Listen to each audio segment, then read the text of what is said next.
Hey there, I'm Amanda Hardin, and I feel like it's worth reintroducing myself. I posted to social media that I had received a certification in helping people plan their goals. So, a life coach, if you will. I have received numerous questions from people asking, am I quitting real estate? Am I quitting Lipstick Tactical? Where did this come from? Things like that. So, it really made me stop and think. Most of y'all don't know me. If you've known me for a little bit, a long while, well, if you've known me for a long while, you know this is just part of who I am. If you've only known me for a little bit, you've probably only known me as Amanda Hardin, the commercial real estate broker. Maybe you know me, Amanda Hardin, as the biker. Maybe you knew me as Amanda Hardin, the nurse. But I thought it'd be kind of fun to take you on a little journey of myself, mostly professionally. I'll throw in a little bit of personal stuff as well. But I think it's kind of interesting, my career path, if you will. So I have a 4-year college degree, a bachelor's of science in nursing. I attended the University of Alabama at Birmingham, in Birmingham, Alabama, shocker. I went to nursing school on a full academic scholarship. I graduated in the honors program, the Honors College of Nursing, and I conducted a study while I was in nursing school and had it published in multiple medical journals. While I was in nursing school, I also was a Bradley Method childbirth instructor. If you're not familiar with Bradley Method, that is unmedicated childbirth, where your husband or partner coaches you through the birth process. You generally use a doula. I was also a doula. So I worked with my clients to prepare them for unmedicated childbirth, which I myself had both of my children completely unmedicated.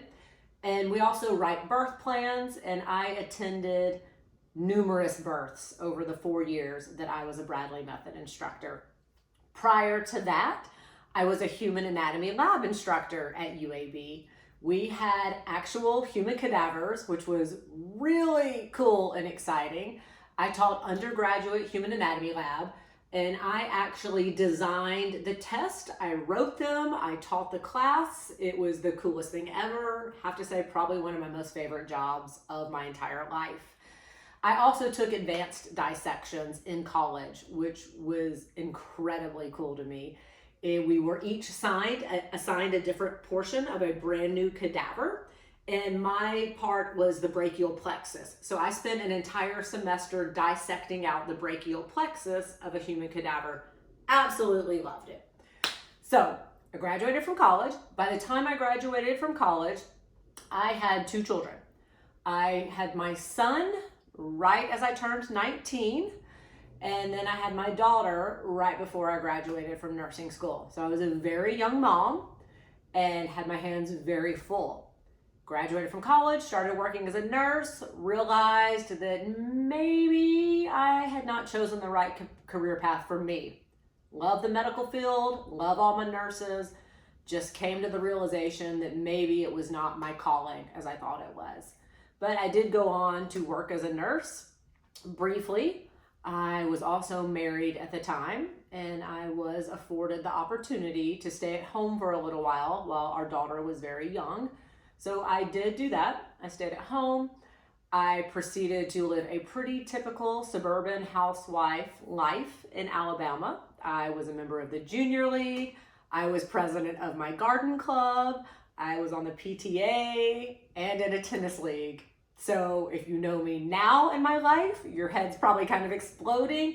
If you knew me back then and see me now in life, maybe your head's exploding. I don't know, but here I am. As far as the gardening goes, I had a greenhouse back in Alabama. Loved to garden. I spent hours and hours and hours in my garden, in my greenhouse. I would start my seeds every February, start them in my home, then move them to my greenhouse when it warmed up a little bit, and then into the soil after that. At the end of the season, I would take my best plants, I would force them back to seeds, I would dry the seeds and save them for the next year. So I had seeds that were many generations old. It was a deep passion of mine. And for a while, I thought I would get my Master Gardener certification. But as life goes, things change and life goes on. You adapt, right? You adapt or you drown. So fast forward a little bit. I am now divorced. I'm a single mom and I'm raising my children. I have also gone into commercial real estate by then because I needed to go back to work. Realized nursing, as I said, was not my passion. Wasn't sure what to do. Getting my real estate license was a fairly quick path to entry, if you will, because it's just a certification and I'm pretty good at knocking out certifications. So I went into real estate. I was working as a commercial real estate broker. Then 2008 happened, and we all know what happened in 2008. The economy kind of went off the cliff, and if you were in real estate, it wasn't a great thing to be in. I was pretty new into real estate, wasn't really equipped to weather this storm. Again, raising my children solo at this point. So, dusted off the nursing license and went and got a nursing job. At that time, there was a pretty dramatic shortage of nurses, and I was able to get in with very little experience and not having worked as a nurse for a while. So I got in. I actually was told no. I received an email after I put my application in. They told me no. I desperately needed this job. So I got in my car, drove to the hospital, walked into the HR department, told them that they had declined my application as a nurse, but that I was there, ready and willing and able to work, and that I would be very grateful if they found a unit for me to work on.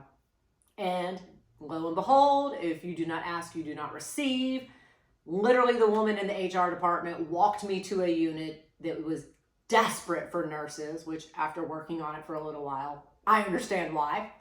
But she introduced me to the charge nurse there and the unit manager. I was hired on the spot and started immediately working in that unit. Again, fast forward a little bit. I was working on just one unit, but as I had been there for a little bit, maybe about 6 months, maybe a little bit more, maybe almost a year, I was able to move into a flex position. So I took that flex job as an RN, and I started traveling between 4 hospitals. I was cross-trained to work about 8 different units, from cardiac step down to ortho-surgical recovery, and I also worked in the GI lab. I received certifications in moderate sedation, meaning I put patients to sleep and was their bedside nurse during their GI procedures, as well as any bronchial procedures. We worked for the pulmonary physicians as well. So that was super cool, a lot of fun. That did come to an end after a while. I ended up, I held on to my flex position for quite a while, just because it was really awesome to be able to work just every now and then. Real estate had picked back up. I was still doing that the entire time, and real estate was doing better and better. I had been working night shifts as a nurse. I was juggling everything, 2 kids, night shift, and a daytime real estate job, because I had realized I was passionate about real estate and wanted to stay there. Among all that, I also started taking up the hobby of shooting. So in 2011, actually it's 2010, I think, I sent in the application to be on Top Shot. 2011, I actually was chosen to compete on a reality television show. It's called Top Shot. It came on History Channel. It was awesome. Totally changed my life. It's what started Lipstick Tactical.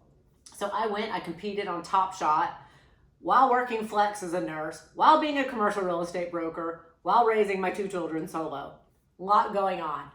After that, women started seeking me out to train them in firearms. I've always been pretty girly.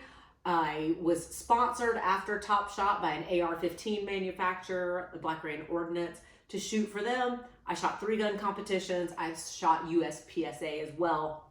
And so a lot of women were really attracted to have me train them, because it was a lot of, well, if you can do it, I can do it. Absolutely. You're absolutely right.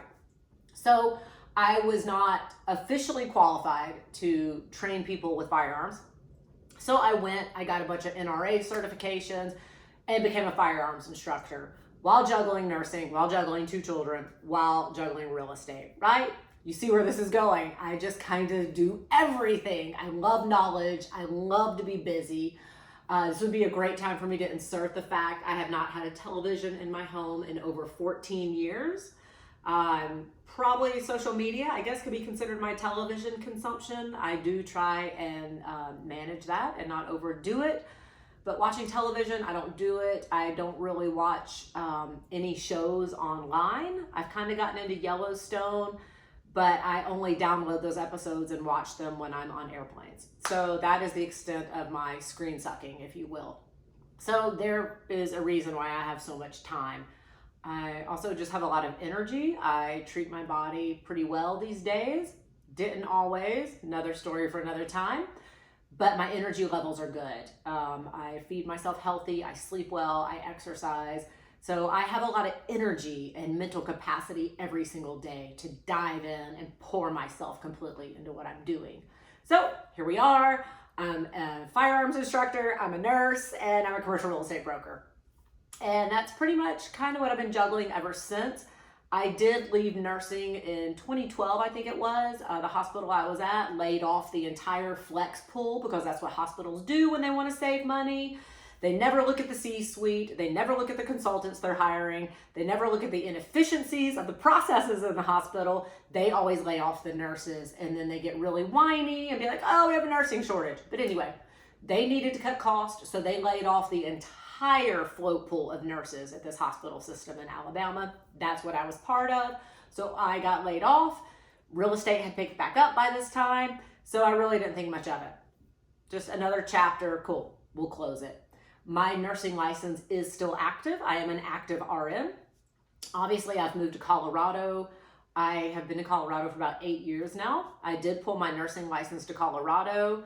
I, of course, pulled my real estate license to Colorado, and then all my firearm certifications, those are national rather than state specific. So those came with me as well.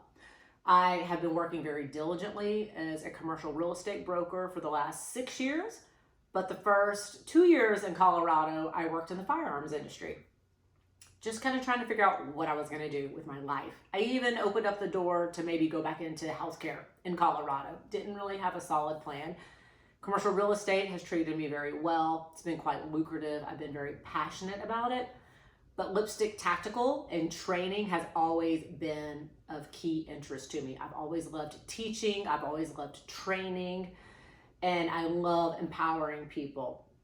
When I was working with Lipstick Tactical my first 2 years in Colorado, I was also working as an accountability coach because I discovered that my training was not just teaching people how to be safe with firearms.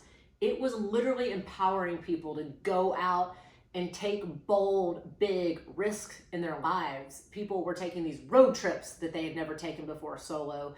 They were okay living alone solo when maybe they had not before. It was literally empowering people to make bigger, louder decisions in their life. And that got into my soul so deeply. And I've known ever since then that I wanted to do something with that. I've always loved empowering people, even back from my Bradley Method days when I empowered women to go through the childbirth process completely drug-free. I've always known that showing women how powerful they are was a passion of mine. And I have been looking for avenues to express that through my work for years now. So these coaching certifications that are just now coming online, that I'm really just now speaking about publicly, have been there. The desire has been there for a long time. Just like you, I've been trying to figure out how do I continue to make money where money is coming from while acknowledging that my passion is truly here, and how do I make this even more of my day-to-day life. So I'm now in the process of juggling commercial real estate along with Lipstick Tactical, which for years now I've wanted to turn into more of a lifestyle brand. Once I realized that I was truly opening entire new paths for women with my training, I realized then it was not just about guns, it was so much larger. I'm also a Red Cross instructor. I have a number of Red Cross certifications. I'm not doing a lot of active Red Cross teaching because, as you can guess, my time is actually limited and my plate is really full. And I want to stay passionate about what I do. I love every second that I'm awake. I love every second I pour into my work and my hobbies. You all know I'm an avid motorcycle rider. I started riding street bikes about 10 years ago, and my passion for riding has just amplified year after year to where I now want to spend the majority of every year on the road.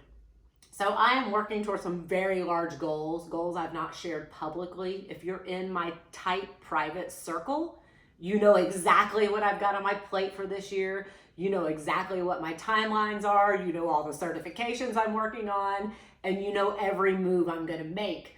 I do not share with the general public, if you will, because people are going to shit on your goals and your dreams. People are going to tell you why you can't do it, why you shouldn't do it, why you're not qualified to do it. Nah, nah, nah, nah. And I don't need any of that in my life. So I am very private about who I share what I'm doing with. But I thought it was kind of interesting seeing the comments I was getting on sharing this coaching certification that I had just received. And I realized that if you know me now, you don't really know me. You don't know all the different things I've done. You don't know what just like fires me up and gets me excited. I am not leaving commercial real estate. I am streamlining that. There's a whole lot of exciting stuff that's going to come with commercial real estate this year. Lipstick Tactical is going to turn into more of a lifestyle brand moving forward. I have large plans for that. Again, not going to really share a whole lot that's happening there, but there is a whole lot in the works. So 2023 is going to be a huge year of change for me. A lot of unfolding in my life, a lot of things you're going to see that for you may seem kind of out of left field, kind of where did this come from? For me, it's been deep in my soul, in my mind, and on my to-do list and in my workstation for probably years now. I'm very calculated in the things I do. I am very spontaneous in my personal life. I'm very willing to take risk personally and professionally, which may make it seem like I am impulsive, but it's really just because I take huge risks, and I am totally okay with that. They are far more calculated than you realize. If anyone wants to have some deeper conversations with me one-on-one, if you're kind of curious about my journey, message me. Give me a call. I love talking about this. And I think it's silly when we try and put people in a box and say, you know, you should just stay here. You're only good at this. I'm good at a whole lot of things. I do know, there's that saying, jack of all trades, master of none. I do start and stop a whole lot of things in my life. I love knowledge. I love experiences. So I'm very willing to try something and pour myself into it to see if it, is my thing, makes me tick. I started salsa dancing for a while. I was pretty good at salsa dancing, but I realized I wasn't passionate about salsa dancing. So that kind of fell to the wayside. I started taking cello lessons, realized I was very good at that. I am very passionate about learning the cello. I did put it down. It's been put down for a while now. I've made a promise to myself and my children that I will hit a certain goal with that cello at a certain time in my life. I have not been able to find the time to work it in, to commit to it the way I want. So, there's a lot going on. I did a fitness show when I turned 40. I promised myself every 5 years after that, I would be in the best shape of my entire life. I'm creeping up on 45. So you're going to suddenly start seeing me in the gym a whole lot more than I normally already am in the gym. Life is beautiful. Life is this crazy, wild experience that you get to literally decide how it plays out for you. I am not a product of my circumstance. I do not live my life by default. I used to. I would say for the past decade, I have not. I am very much in control of my story. I write it every day. And that is why it is so just big and loud and maybe what seems like all over the place. It's because I'm writing this story and it's amazing. I love my life. I want you to love your life. I don't want you to live small. I don't want you to tell yourself you can't do something because someone will say, oh, you can't do that because you're this. You can't do that because you're that. You know what? That's right. That's all I got to say about that. You can do and be whatever you want. So go live your life by design and be passionate about it and Stay tuned. There is so much more coming in my chapters.